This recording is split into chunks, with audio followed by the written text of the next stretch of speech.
Namaste. Welcome to the third episode of South Indian Cuisine. You're watching Hot Puri's Kitchen Living and Gardening, where I try to come up with different recipes for vegan, gluten-free, nut-free, and vegetarian food. So today's such recipe is gluten-free and is vegan, of course. So let's start with the recipe. Ragi, which is also known as finger millet in English, Nachini in Maharashtra, is a superfood. Today I will be cooking with ragi and lentils.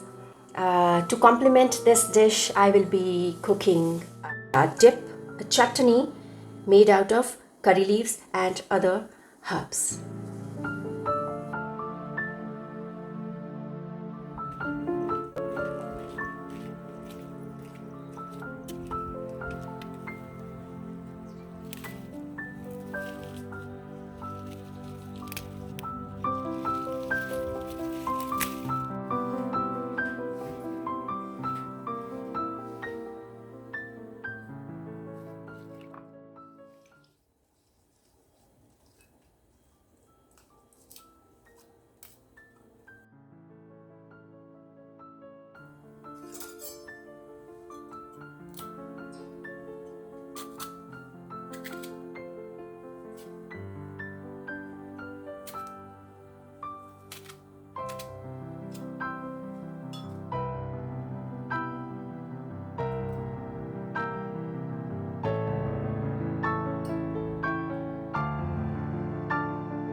If you want to lessen the spiciness of this chutney, you can add 2 apples instead of 1. Now, this is our primary mix of ragi and moong lentils soaked overnight. You can soak them for about 6 to 7 hours. I have also sprouted the moong lentils. Sprouts are rich in digestible energy, vitamins, minerals, amino acids, proteins. So, this method of sprouting is absolutely beneficial for the human growth.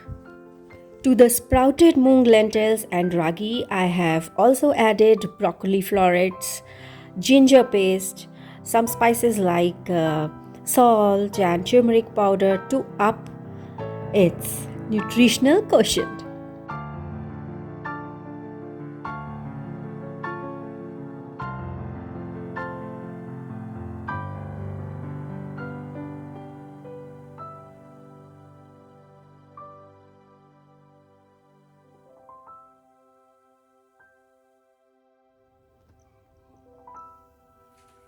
I'm back with the fermented batter. The batter is almost fermented. I kept this for around 2 hours in the sunlight.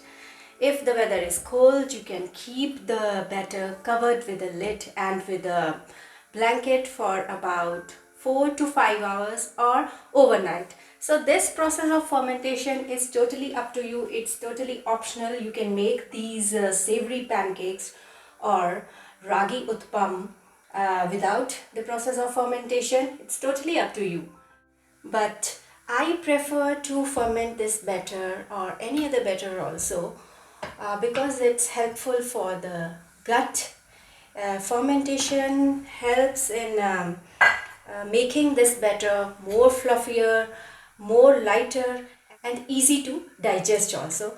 So let's start making the dosas.